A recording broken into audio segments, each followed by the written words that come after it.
السلام علیکم ورحمۃ اللہ وبرکاتہ نحمده ونصلی علی رسولہ الکریم اما بعد فاعوذ باللہ من الشیطان الرجیم بسم اللہ الرحمن الرحیم رب اشرح لی صدری ویسر لی امری واحلل عقدۃ من لسانی یفقہوا قولی۔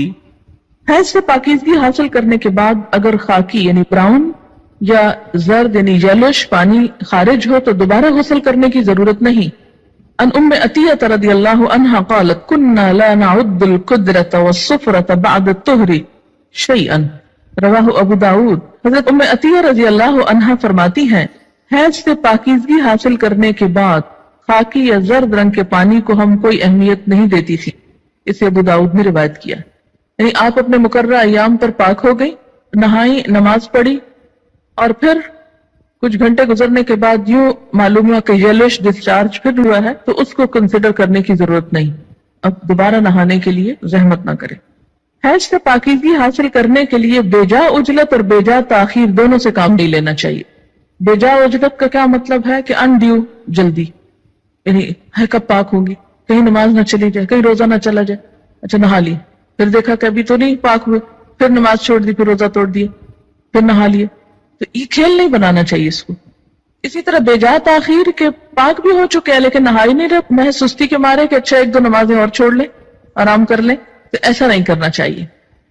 غسل حیض میں تاخیر ہونے پر قضا نمازیں ادا کرنا چاہیے، یعنی اگر کسی وجہ سے پانی ختم ہے، پانی نہیں ہے، یا کئی سفر کی حالت میں ہے کہ ٹائم پہ نہیں پہنچے آپ کہ نہا سکیں، یا کوئی وجہ بن گئی، یعنی جان بوجھ کے نہیں ہو گیا ایسے، تو پھر کیا ہے، جب نہا چکے تو پچھلی نماز لوٹائیں۔ كن النساء يبعثن الى عائشة رضي الله عنها بالدرجة فيها الكرس فيها السفرة فتقول لا تعجلن حتى ترين القصة البيضاء تريد بذلك الطهر من الحيضة، رواہ البخاری۔ خواتین رسول اللہ صلی اللہ علیہ وسلم کی زوجہ محترمہ سیدہ عائشہ رضی اللہ تعالی عنہا کے پاس ڈبیا میں روئی رکھ کر بھیجتی جس میں ابھی کچھ زردی باقی ہوتی، تو حضرت عائشہ فرماتی جب تک صاف شفاف پانی نہ دیکھ لو اس وقت تک طہر حاصل کرنے کے لیے جلدی سے کام نہ لیا کرو، یعنی جب تک بالکل صاف نہ ہو جائے انسان اس وقت تک نہانے میں جلدی نہیں کرنی چاہیے۔ سیدہ عائشہ رضی اللہ تعالی عنہا کی مراد حیض سے طہارت حاصل کرنا ہوتی تھی۔ القصۃ البیضاء کا لفظ دیکھ رہے ہیں یہاں پر آپ عربی عبارت میں، یہ انہوں نے معیار بتایا، حتی ترینا القصۃ البیضاء، وائٹ ڈسچارج۔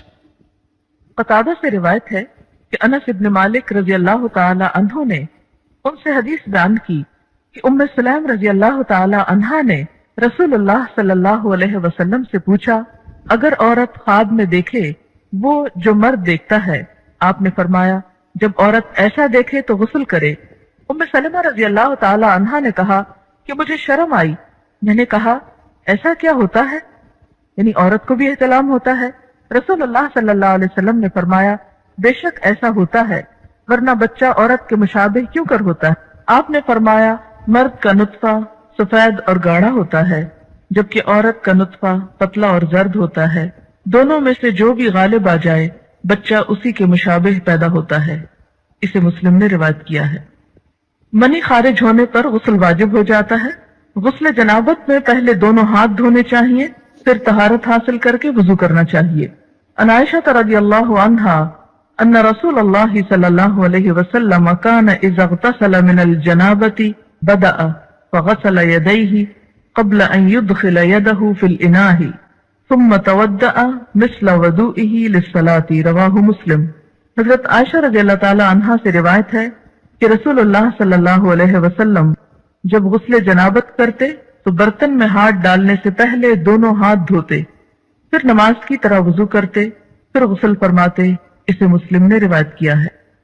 غسل جنابت کا مسنون طریقہ یہ ہے، عن عائشہ رضی اللہ عنہا قالت کان رسول اللہ صلی اللہ علیہ وسلم اذا اغتسل من الجنابة يبدأ ويغسل يديه ثم يفرغ بيمينه على شماله فيغسل فرجه ثم يتودأ وضوءه للصلاة ثم يأخذ الماء فيدخل أصابعه في أصول الشعر حتى إذا رأى أن قد استبرأ ثم حفن على رأسه 3 حفنات ثم أفاض على سائر جسده ثم غسل رجليه متفق علیہ۔ حضرت عائشہ رضی اللہ تعالی عنہا سے روایت ہے کہ جب رسول اللہ صلی اللہ علیہ وسلم غسل جنابت فرماتے تو پہلے اپنے دونوں ہاتھوں کو دھوتے، پھر دائیں ہاتھ سے بائیں ہاتھ پر پانی ڈال کر استنجا کرتے، یعنی استنجا کے لیے بایاں ہاتھ استعمال کرنا چاہیے جبکہ پانی دائیں ہاتھ سے ڈالنا چاہیے، پھر نماز کی طرح کا وضو کرتے۔ اس کے بعد ہاتھوں کی انگلیوں سے سر کے بالوں کی جڑوں کو پانی سے تر کرتے، یعنی پورے سر کی سکن اور بالوں کی جڑیں اچھی طرح ویٹ ہونی چاہیے، دھلنی چاہیے۔ 3 لپ پانی سر میں ڈالتے، یعنی 3 times ایٹ لیسٹ سر پہ پانی پور کرتے، اور پھر سارے بدن پر پانی بہا دیتے، آخر میں پھر پاؤں دھوتے۔ اسے بخاری اور مسلم نے روایت کیا ہے۔ پاؤں دھونے کی حکمت کیا ہے؟ اس لیے کہ کچی زمین ہوتی تھی اور نہاتے وقت پانی جب زمین پہ پڑتا تو چھینٹے دوبارہ پاؤں پنڈلیوں تک آ جاتے، تو اس سے آخر میں پھر پاؤں دھو لیتے اور مکمل طور پر پاک ہو جاتے۔ قال ابن عباس رضی اللہ عنہما تغتسل وتصلی ولو ساعة من النهار ويأتيها زوجها اذا صلت الصلاة اعظم، رواہ البخاری۔ حضرت عبداللہ بن عباس رضی اللہ تعالی عنہما فرماتے، یہ دونوں اب صحابیوں کے فتوے ہیں کہ مستحاضہ حسب عادت ایام حیض کے بعد غسل کر کے نماز پڑھے۔ مستحاضہ کون ہوتی؟ حیض کے علاوہ جو بلیڈنگ ہوتی ہے بیماری کے طور پر، وہ استحاضہ کہلاتی ہے، یعنی سارا مہینہ سپاٹنگ ہوتی رہتی ہے۔ تو اس میں کیا ہے کہ جو حیض کے ایام ہیں جن میں بلیڈنگ فرق ہو جاتی ہے، مثلا تھکنس ہے یا اس کی اور علامات معلوم ہوتی ہیں، یا اس بیماری کے شروع ہونے سے پہلے ایام حیض کی جو ڈیٹس تھی یا جو عادت تھی اس کے مطابق نہا لے اور باقی دنوں میں نماز پڑھتی رہے، خواہ سپاٹنگ ہوتی ہے۔ حضرت عبداللہ بن عباس فرماتے ہیں کہ مستحاضہ غسل کر کے نماز پڑھے خواہ ان کی ایک گھڑی باقی ہو، مثلاً سورج غروب ہونے میں 5 منٹ ہے اور اب وہ نہا کر نکلی تو پڑھے اثر۔ جب عورت نماز ادا کر چکے تو پھر شوہر اپنی بیوی سے صحبت کر سکتا ہے، کیونکہ نماز افضل ہے، اسے بخاری نے روایت کیا ہے۔ حائضہ پاکیزگی کی حالت میں جس نماز کے اول یا آخر وقت میں سے ایک مکمل رکعت ادا کرنے کا وقت پالے، اس وقت کی قضا نماز اسے ادا کرنی چاہیے۔ مثلا ظہر کی اذان ہو چکی، آدھا گھنٹہ گزر گیا، آپ نماز پڑھنے جا رہے تھے، پتہ چلا پیریڈز ہو گئے، اب نماز تو نہیں پڑھ سکتے، لیکن چونکہ وقت نماز کا داخل ہو چکا تھا اس لیے یہ نماز آپ کی ذمہ ہو گئی۔ اب جب آپ پاک ہوں گے تو یہ نماز دہرائیں گے۔ یہ پتہ ہے آپ کو پہلے سے؟ یہ دیکھیں اکثریت نہیں بول رہی ہے۔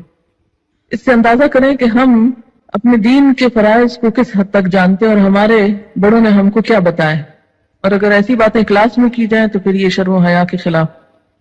دیکھیں کہ یہ مسائل پڑھائے اس لیے جاتے ہیں کہ انسان فرائض میں کوتاہی نہ کرے، کیونکہ فرائض کی پوچھ ہے قیامت کے دن۔ اور اسی طرح اگر عصر کا وقت مثلا ختم ہونے سے آدھا گھنٹہ پہلے پاکی حاصل کی، اب نہانے میں 20 منٹ لگ گئے، 10 منٹ باقی ہیں، اور جتنی دیر میں مصلی بچھایا مغرب کی نماز ہو گئی۔ بعض اوقات ایسا نا سردی ہوتی ہے، دروازے بند کرتے جائے نماز بچھاتے کرتے ٹائم ہو جاتا ہے۔ حیض اس خون کو کہتے ہیں جو خواتین کو ہر ماہ مقررہ اوقات میں کسی سبب کے بغیر از خود آتا ہے، یعنی ایک فطری طریقہ ہے۔ نفاس وہ خون ہے جو عورت کے رحم سے بچے کی ولادت کے وقت اور اس کے بعد کم و بیش 40 روز تک خارج ہوتا ہے۔ یاد رہے کہ شریعت میں حیض اور نفاس کے احکام ایک جیسے ہیں۔ حیض کے دنوں کی تعداد مقرر نہیں، کسی ماہ کم کسی ماہ زیادہ دن ہو سکتے ہیں، اسی طرح مختلف لوگوں کی عادت مختلف ہو سکتی ہے۔ حضرت عائشہ رضی اللہ تعالی عنہا سے روایت ہے کہ نبی اکرم صلی اللہ علیہ وسلم نے فرمایا، جب حیض آئے تو نماز چھوڑ دو، اور جب ختم ہو جائے تو غسل کر لو اور نماز پڑھو۔ اسے نسائی نے روایت کیا ہے۔ حالت حیض میں عورت کا جسم اور کپڑے دونوں پاک ہوتے ہیں، یعنی جسم اس میں کوئی بظاہر ناپاکی نہیں ہوتی۔ مثلا ہاتھ پاک ہے، اگر عورت آٹا گوندنا چاہے تو آٹا ہاتھوں سے ناپاک نہیں ہو جائے گا، اگر پانی پیے تو اس کا بچا ہوا پانی ناپاک نہیں ہوگا، اگر کسی چیز کو چھو لے تو وہ چیز ناپاک نہیں ہوگی، جس بستر پہ سوتی ہے اس بستر کو دھونے کی ضرورت نہیں، جو کپڑے پہنتی ہے ان کپڑوں کو دھونے کی ضرورت نہیں، الا یہ کہ کوئی ظاہری نجاست ساتھ لگ جائے۔ حیض کی حالت میں عورت کا بوسہ لینا جائز ہے۔ حضرت میمونہ رضی اللہ تعالی عنہا فرماتی ہیں کہ رسول اللہ صلی اللہ علیہ وسلم اپنی ازواج مطہرات سے بوس و کنار فرما لیا کرتے تھے، حالانکہ وہ حالت حیض میں ہوتی۔ اسے مسلم نے روایت کیا ہے۔ حائضہ سے صحبت کرنا منع ہے، یعنی انٹر کورس منع ہے۔ غسل سے پہلے حائضہ سے صحبت کرنا منع ہے، خواہ ایام حیض کی مدت کم ہو یا زیادہ۔ دوران حیض صحبت کرنے کا کفارہ 1 دینار 4 گرام سونا ہے، جبکہ حیض ختم ہونے لیکن غسل سے قبل صحبت کرنے کا کفارہ نصف دینار 2 گرام سونا صدقہ کرنا ہے۔ حضرت ابو ہریرہ رضی اللہ تعالی عنہ کہتے ہیں کہ رسول اللہ صلی اللہ علیہ وسلم نے فرمایا، جو شخص حائضہ سے صحبت کرے یا عورت سے دبر کے راستے سے صحبت کرے، عمل قوم لوط کی طرح، یا نجومی کے پاس قسمت کا حال معلوم کرنے آئے، تو اس نے گویا محمد صلی اللہ علیہ وسلم پر نازل شدہ تعلیمات کا انکار کیا۔ اسے ترمذی نے روایت کیا ہے۔ حضرت عبداللہ بن عباس رضی اللہ تعالی عنہ سے روایت ہے کہ رسول اللہ صلی اللہ علیہ وسلم نے غسل حیض سے قبل اپنی بیوی سے صحبت کرنے والے آدمی کے بارے میں فرمایا کہ وہ 1 دینار 4 گرام سونا یا نصف دینار 2 گرام صدقہ کرے۔ اسے ابو داؤد نے روایت کیا ہے۔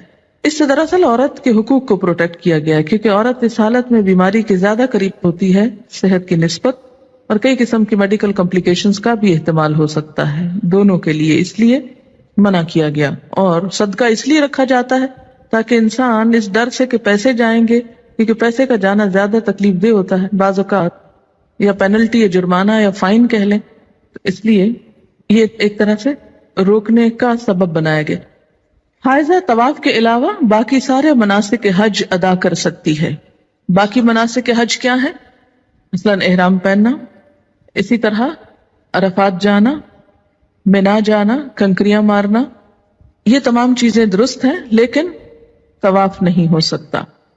شروع میں صحیح ہو سکتی تھی، لیکن چونکہ اب وہ مسجد کا حصہ ہو گئی ہے، اس لیے صحیح کرنا بھی درست نہیں۔ حائضہ نماز پڑھ سکتی ہے، نہ روزہ رکھ سکتی ہے، یعنی نہ نماز پڑھ سکتی ہے نہ روزہ رکھ سکتی۔ تو اب کتنی چیزیں منع ہو گئی؟ طواف، نماز، روزہ۔ حیض شروع ہوتے ہی روزہ ختم ہو جاتا ہے، خواہ سورج غروب ہونے سے 1 لمحہ ہی پہلے کیوں نہ آئے۔ حیض کی وجہ سے روزہ ختم ہونے کے بعد کھانا پینا جائز ہے، البتہ روزہ کی قضا ضروری ہے۔ حائضہ کے لیے روزہ کی قضا ہے، نماز کی نہیں۔ ہمارے یہاں عام طور پر یہ خیال پایا جاتا ہے نا کہ اگر پیریڈز آ بھی جائیں تو روزہ نہیں توڑنا چاہیے اور کچھ کھانا پینا نہیں چاہیے، اس دن کا ہو جاتا ہے۔ یہ خیال غلط ہے۔ دوسرا یہ کہ یہ کہا جاتا ہے کہ چلیں اگر نہیں کھائے پیئیں گے تو روزے کا ثواب مل جائے گا، ایسی بھی کوئی بات کہیں نہیں لکھی ہوئی۔ جب روزہ ہوا ہی نہیں تو ثواب کائے کا ملا؟ ناپاک حالت میں روزہ رکھنے کا یہ ثواب ہے یا الٹا گناہ ہے؟ یعنی ناپاکی میں کس نے روزہ رکھنے کو کہا؟ اور جب روزہ ہی نہیں تو کھانا پینا کیوں حرام کر لیا اپنے اوپر؟ یہ دین میں خود ساختہ پابندیاں ہیں۔ بہت سے لوگ بسا اوقات عورتوں کو پرووک کرتے ہیں یہ کہہ کر، دیکھو اسلام نے تمہارے ساتھ کیسی زیادتی کی، اور اسلام میں تو عورت کو کوئی حیثیت ہی نہیں دی گئی، اس کے دین میں بھی نقص بتایا گیا۔ تو نقص اور نقصان کمی کے لیے ہے، کسی عیب اور خرابی کے لیے نہیں۔ اب آپ دیکھیے کہ نماز میں تو کمی ہوتی ہے، لیکن اس وقت میں جو ایک تکلیف کی یا اذیت کی کیفیت ہوتی ہے اس کا صلہ بھی ملتا ہے، کیونکہ اللہ تعالیٰ نے لکھ دیا ہے نا یہ۔ تو جو چیز اللہ تعالیٰ کی طرف سے آتی ہے اس پر انسان صبر کرے، جیسے بعضوں کو پین بہت ہے یا کوئی اور ایسی کیفیت ہے، تو یہ ایسے حالات میں صبر کرنا جو ہے وہ اجر کا سبب ہے۔ اگر ادھر سے کمی ہوئی تو ادھر سے بڑھ بھی گیا اجر، ٹھیک ہے۔ دوسری بات یہ کہ کمی سے مراد نمازوں کی تعداد میں کمی ہے، جس کو آپ بعد میں عام حالات میں نفل وغیرہ پڑھ کے بھی پورا کر سکتے ہیں، یا پھر یہ کہ کمی سے مراد اس اعتبار سے کمی بھی ہے کہ ایک مثلا تہجد کی روٹین آپ بناتے ہیں، یا نمازوں میں خشوع خضوع کی روٹین بناتے ہیں، ابھی آپ اس حالت میں ہوتے ہیں کہ نماز چھوٹ جاتی ہے، اب کیا ہو گیا؟ نہ صرف یہ کہ وہ چند دن نمازوں کی کمی ہوئی، بلکہ دوبارہ ایک اچھی حالت میں آنے کے لیے، دوبارہ سے نئی عادت بنانے کے لیے پھر ایک مشکل پڑ جاتی۔ تو بعض اوقات لوگ نماز ہی چھوڑ دیتے ہیں، وہ مشکل عادت پڑنے لگتی ہے کہ چھٹی ہو جاتی ہے، اور چھٹی ہوتے ہی پھر چھٹی کر لی جاتی ہے ساتھ۔ تو یہ ایک انسانی نفسیات بھی ہے۔ اس سے پھر دین میں پیچھے رہنے کا اندیشہ ہوتا ہے۔ یہ بتا کے الارم کیا گیا ہے، نہ کہ کوئی عیب بتانا مقصود ہے۔ کہ اگر آپ کو یہ بتایا جائے کہ آپ کے بزنس میں یا فلاں چیز میں کمی ہو جاتی ہے اس چیز سے، تو آپ کیا سوچتے ہیں؟ بزنس چھوڑ دو؟ کام ہی چھوڑ دوں؟ نہیں، آپ سوچتے ہیں اچھا اس کمی کو پھر اور کہاں سے پورا کروں. کسی بھی چیز میں جب کسی بھی چیز کی کمی کا سبب بنتا ہے اور اس کو بتایا جاتا ہے یہ کمی ہونے لگی ہے، مثلا اگر کسی کو بتایا جائے کہ مارکیٹ میں فلاں پروڈکٹ نہیں آ رہی ہے جس کی وجہ سے فلاں کی سیل پر اثر پڑ جائے گا اور ایک دم کمی ہوگی، بزنس ڈاؤن ہوگا، تو انسان مایوس ہو کے بیٹھ نہیں جاتا بلکہ کچھ اور اسٹرگل شروع کرتا ہے کہ کسی اور طریقے سے کمی پوری کی جائے. تو یہاں بھی جب یہ بتایا گیا کہ میں نقصان دین ہاں، تو اس کا مطلب یہ ہے کہ اس کمی کو کسی اور طریقے سے پورا کیا جائے. یہ ایک خیرخواہی بھی ہو سکتی. اگر کوئی عورت رمضان میں فجر کی اذان سے پہلے حیض سے پاک ہو جائے اور غسل کا وقت نہ ہو تو پہلے روزہ رکھ کر بعد میں غسل کر سکتی. لیکن اگر اذان کے بعد پاکی ہوئی ہے، یعنی بعد میں بھی اسپاٹ لگا ہے اور سورج نکلنے کے بعد آپ پاک ہو رہے ہیں اور نہا رہے ہیں اور روزہ آپ صبح سے رکھ چکے ہیں، تو وہ روزہ نہیں ہوتا. کپڑے پر حیض کے خون کا داغ لگ جائے تو اتنی جگہ دھو کر اسی کپڑے پر نماز ادا کی جا سکتی. حائضہ کے لیے مسجد میں ٹھہرنا جائز نہیں، البتہ گزر سکتی. حالت حیض میں جائے نماز کو ہاتھ لگانا، جائے نماز پر بیٹھنا، ذکر کرنا اور تسبیح اور تحلیل نیز دعا وغیرہ کرنا جائز ہے. یہ بعض اوقات لوگ تسبیح نہیں اٹھاتے یا جائے نماز نہیں اٹھاتے، تو یہ بات درست نہیں. حضرت ام عطیہ رضی اللہ تعالی عنہا سے روایت ہے کہ رسول اللہ صلی اللہ علیہ وسلم نے حکم دیا کہ دونوں عیدوں کے دن ہم حیض والی اور پردہ نشین یعنی تمام عورتوں کو عیدگاہ لائیں تاکہ وہ مسلمانوں کے ساتھ نماز اور دعا میں شرکت کریں. البتہ حیض والی عورتیں نماز نہ پڑھیں. اسے بخاری اور مسلم نے روایت کیا ہے. عید کے موقع پر نماز کے لیے سب کو نکلنے کا حکم دیا گیا، جس میں حیض والی اور پردہ نشین عورتوں کو بھی کہا گیا کہ نکلیں. جو کبھی نہیں نکلتی وہ بھی نکلیں تاکہ مسلمانوں کے ساتھ نماز اور دعا میں شرکت کریں. البتہ حیض والی عورتیں نماز نہ پڑھیں. تو اس سے کیا پتہ چلتا ہے کہ عیدگاہ تک جانا، وہاں بیٹھنا اور دعا میں شریک ہونا ایسی عورتوں کے لیے بھی جائز ہے. حیض کا خون نہ لگے تو حائضہ کے کپڑے پاک رہتے ہیں جنہیں دھوئے بغیر نماز پڑھی جا سکتی. حائضہ کا دوپٹہ یا چادر اوڑھ کر دوسری عورت نماز پڑھ سکتی. حیض سے پاکیزگی حاصل کرنے کے بعد اگر خاکی یعنی براؤن یا زرد یعنی یلوش پانی خارج ہو تو دوبارہ غسل کرنے کی ضرورت نہیں. حیض سے پاکیزگی حاصل کرنے کے لیے بے جا عجلت اور بے جا تاخیر دونوں سے کام نہیں لینا چاہیے. بے جا عجلت کا کیا مطلب ہے کہ انڈیو جلدی، یعنی ہے کب پاک ہوگی، کہیں نماز نہ چلی جائے، کہیں روزہ نہ چلا جائے. اچھا نہا لی، پھر دیکھا کہ ابھی تو نہیں پاک ہوئے، پھر نماز چھوڑ دی، پھر روزہ توڑ دیے، پھر نہا لیے. تو یہ کھیل نہیں بنانا چاہیے اس کو. اسی طرح بے جا تاخیر کے پاک بھی ہو چکے ہیں لیکن نہائی نہیں رہے، محض سستی کے مارے کہ اچھا ایک دو نمازیں اور چھوڑ لیں، آرام کر لیں، تو ایسا نہیں کرنا چاہیے. غسل حیض میں تاخیر ہونے پر قضا نمازیں ادا کرنا چاہیے. یعنی اگر کسی وجہ سے پانی ختم ہے، پانی نہیں ہے، یا کئی سفر کی حالت میں ہے کہ ٹائم پہ نہیں پہنچے آپ کہ نہا سکیں، یا کوئی وجہ بن گئی، یعنی جان بوجھ کے نہیں ہو گیا ایسے، تو پھر کیا ہے، جب نہا چکے تو پچھلی نماز لوٹائیں. مستحاضہ حسب عادت ایام حیض کے بعد غسل کر کے نماز پڑھیں. مستحاضہ کون ہوتی؟ حیض کے علاوہ جو بلیڈنگ ہوتی ہے بیماری کے طور پر، وہ استحاضہ کہلاتی ہے. یعنی سارا مہینہ سپاٹنگ ہوتی رہتی ہے. تو اس میں کیا ہے کہ جو حیض کے ایام ہیں جن میں بلیڈنگ فرق ہو جاتی ہے، مثلا تھکنس ہے یا اس کی اور علامات معلوم ہوتی ہیں، یا اس بیماری کے شروع ہونے سے پہلے ایام حیض کی جو ڈیٹس تھیں یا جو عادت تھی اس کے مطابق نہا لے اور باقی دنوں میں نماز پڑھتی رہے خواہ سپاٹنگ ہوتی ہے. حضرت عبداللہ بن عباس فرماتے ہیں کہ مستحاضہ غسل کر کے نماز پڑھے خواہ ان کی ایک گھڑی باقی ہو. مثلاً سورج غروب ہونے میں 5 منٹ ہے اور اب وہ نہا کر نکلی تو پڑھے اثر. جب عورت نماز ادا کر چکے تو پھر شوہر اپنی بیوی سے صحبت کر سکتا ہے کیونکہ نماز افضل ہے. اسے بخاری نے روایت کیا ہے. حائضہ پاکیزگی کی حالت میں جس نماز کے اول یا آخر وقت میں سے ایک مکمل رکعت ادا کرنے کا وقت پالے اس وقت کی قضا نماز اسے ادا کرنی چاہیے. مثلاً ظہر کی اذان ہو چکی، آدھا گھنٹہ گزر گیا، آپ نماز پڑھنے جا رہے تھے، پتہ چلا پیریڈز ہو گئے، اب نماز تو نہیں پڑھ سکتے، لیکن چونکہ وقت نماز کا داخل ہو چکا تھا اس لیے یہ نماز آپ کی ذمہ ہو گئی. اب جب آپ پاک ہوں گے تو یہ نماز دہرائیں گے. اور اسی طرح اگر عصر کا وقت مثلا ختم ہونے سے آدھا گھنٹہ پہلے پاکی حاصل کی، اب نہانے میں 20 منٹ لگ گئے، 10 منٹ باقی ہیں، اور جتنی دیر میں مصلی بچھایا مغرب کی نماز ہو گئی. بعض اوقات ایسا نا سردی ہوتی ہے، دروازے بند کرتے، جائے نماز بچھاتے کرتے ٹائم ہو جاتا ہے، اتنے میں اذان ہوگی، اب مغرب پڑھ کے کیا کرے؟ عصر قضا پڑھے۔ حائضہ کو مسلسل قرآن پاک کی تلاوت کرنا منع ہے، البتہ ایک ایک آیت توڑ کر پڑھ سکتی ہے، یعنی بیچ میں سانس لے سکتی ہے، اور یہ حدیث نہیں ہے، بہرحال ابراہیم نخعی کا قول ہے۔ حضرت ابراہیم نخعی کہتے ہیں کہ حائضہ قرآن مجید کی ایک آیت پڑھ لے تو کوئی حرج نہیں، اسے بخاری نے روایت کیا ہے۔ یعنی اس معاملے میں علماء اور فقہاء کے درمیان اختلاف ہے، بعض کہتے ہیں کہ آیت میں سانس لے لے بیچ میں، کٹھی نہ پڑھے، اور بعض یہ کہتے ہیں کہ اگر پڑھ لے تو حرج کوئی نہیں ہے، کیونکہ کسی صحیح حدیث میں منع نہیں کیا گیا۔ ایک روایت ملتی ہے مگر وہ ضعیف ہے۔ حائضہ قرآن مجید کو ہاتھ نہ لگائے، اگر پکڑنا ضروری ہے تو کپڑے سے پکڑنا چاہیے، یعنی عربک ٹیکسٹ جو ہے اس کو ٹچ نہیں کریں۔ شوہر کی اجازت سے حیض لانے یا حیض روکنے کی ادویات استعمال کرنا جائز ہے۔ دوران حیض بیوی کو طلاق دینا منع ہے۔